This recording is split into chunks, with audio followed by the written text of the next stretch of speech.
Sacerdote, ¿usted sabe cuál es la bestia o el anticristo del que habla el Apocalipsis 13:17? La Iglesia Católica Apostólica Romana, el Vaticano. Lea la Biblia. Pánfilo Gómez. Pánfilo, que el Señor te bendiga. Y con cristianos como tú, hermano, pues Satanás está carcajeando aún más todavía. ¿Por qué? Porque tú, consciente o inconscientemente, estás siendo instrumento de Satanás para destruir la obra de Dios, que es la Iglesia Católica. ¿Dónde, Pánfilo? ¿Dónde? Dime tú, así con el corazón en la mano. ¿Dónde en la Biblia dice que la Iglesia Católica es la bestia a la que tú te refieres? E insultas a Dios diciendo que la palabra de Dios dice que la obra de Dios, que es la Iglesia, es la bestia. ¿Por qué en el nombre del Señor Jesús tú no te instruyes un poquito más, hermano? ¿Por qué no aprendes un poquito más?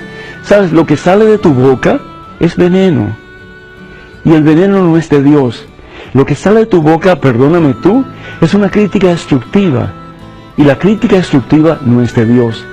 Lo que sale de tu boca es una crítica malsana. ¿Y qué es lo que el Señor dice de las críticas malsanas y de las críticas que ofenden como tú estás ofendiendo? Dice la palabra de Dios en el Evangelio según San Mateo, capítulo 7, y te lo digo, hermano, con el corazón de verdad deseoso que tú cambies. Dice la palabra de Dios, no juzgues a los demás y no serás juzgado tú.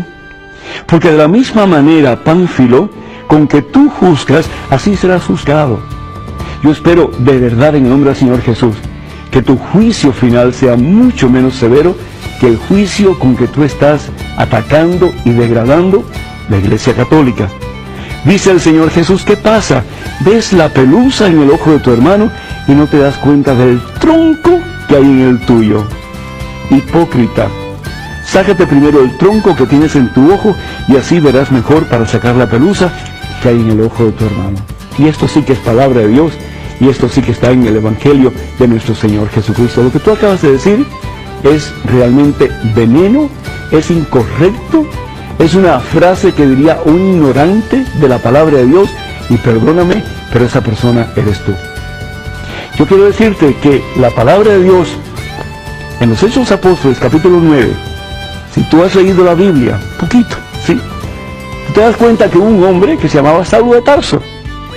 Y Saulo de Tarso, al igual que tú, perseguía a la iglesia de Jesucristo. Él quería destruir la iglesia de Jesucristo, porque sin darse cuenta, tal vez, estaba siendo instrumento de Satanás, y al fin y al cabo, eso es lo que Satanás quiere. Y nos dice la palabra de Dios que mientras iba camino a Damasco, lo envolvió de repente una luz, Hechos de los Apóstoles, capítulo 9, versículo 3 en adelante, y cayó al suelo, y oyó una voz que decía, Saulo, Saulo, ¿por qué me persigues? Saulo estaba persiguiendo la iglesia de Jesucristo, y sin embargo, escucha la voz que le dice, ¿por qué me persigues? Aquí, a mí. ¿Y quién soy yo? Jesús. Preguntó Saulo, ¿quién eres tú, Señor? Y él respondió, yo soy Jesús, a quien tú persigues. Cuidado, hermanos, cuando ustedes hablen mal de la iglesia católica, porque está hablando mal de Jesús.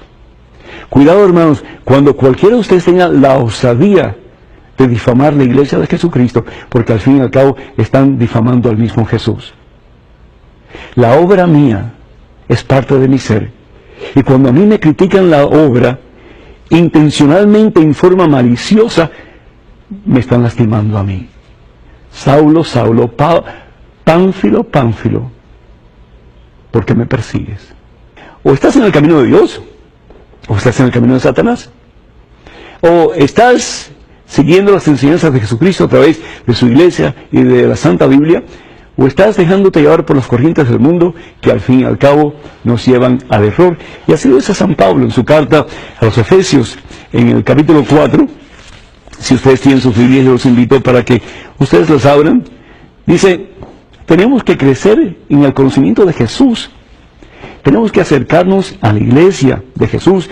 Tenemos que recibir la enseñanza que la Santa Madre Iglesia nos da, impulsada por el Espíritu Santo de Dios. Entonces, dice San Pablo, ya no seremos niños, zarandeados y llevados por cualquier viento de doctrina o invento de personas astutas expertas en el arte de engañar. Por el contrario, estaremos en la verdad y en el amor, e iremos creciendo cada vez más para alcanzar a aquel que es la cabeza, que es Jesucristo. Nostradamus nace de un padre y una madre que eran judíos y se convierten al cristianismo, se hacen católicos. Asumimos, por lo tanto, que Nostradamus fue bautizado católico. A la edad de 26 años, más o menos, recibe el doctorado en medicina. Se casa, tiene 2 hijas, pero debido a la peste en Europa en aquel entonces, su esposa y sus hijas mueren. Y su reputación como científico, como médico, se va al suelo. No por mucho tiempo, pero se va al suelo. Nostradamus estaba bien deprimido, bien triste, bien confundido. Se va al monasterio de Orval en Luxemburgo. Y en Luxemburgo pasa un tiempo y ahí escribe sus primeras, supuestamente, profecías. Después de eso él sale, se convierte en un vagabundo y busca más estudiar sobre lo oculto, supersticiones, cosas que tienen que ver con influencias satánicas, desafortunadamente. Finalmente regresa a Francia y ahí sigue escribiendo sus supuestas profecías. Hoy día los seguidores de Nostradamus pues utilizan sus cuartillas y utilizan sus supuestas profecías para hablar de todo. Y hermanos, cualquier persona puede agarrar cualquier libro, incluso la Santa Biblia, y sacar un montón de especulaciones que nada tienen que ver con la verdad. Se le ha acreditado a Nostradamus que él ha podido descifrar, la caída del Imperio Comunista, el ir al espacio por primera vez, en fin, una serie de cosas que son ridículas. ¿Y qué es lo que pasa? Comenzamos a poner nuestra confianza en un ser humano.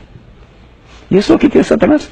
Y de nuevo, Satanás se muere de risa, porque al fin y al cabo, los incautos se van detrás de cualquier anzuelo que Satanás pone, llevándonos hacia el error. Para estar seguro que estamos en la verdad, hermano, busca a Jesucristo. Para estar seguro que estamos en la verdad, hermano, busca las enseñanzas de la iglesia que Jesús fundó sobre Pedro y los demás apóstoles, que es una sola iglesia, no hay más, una sola, la iglesia católica, la que conocemos como la una, santa, católica y apostólica. Si quieres conocer la verdad, y conociendo la verdad nos promete la palabra de Dios, seremos libres.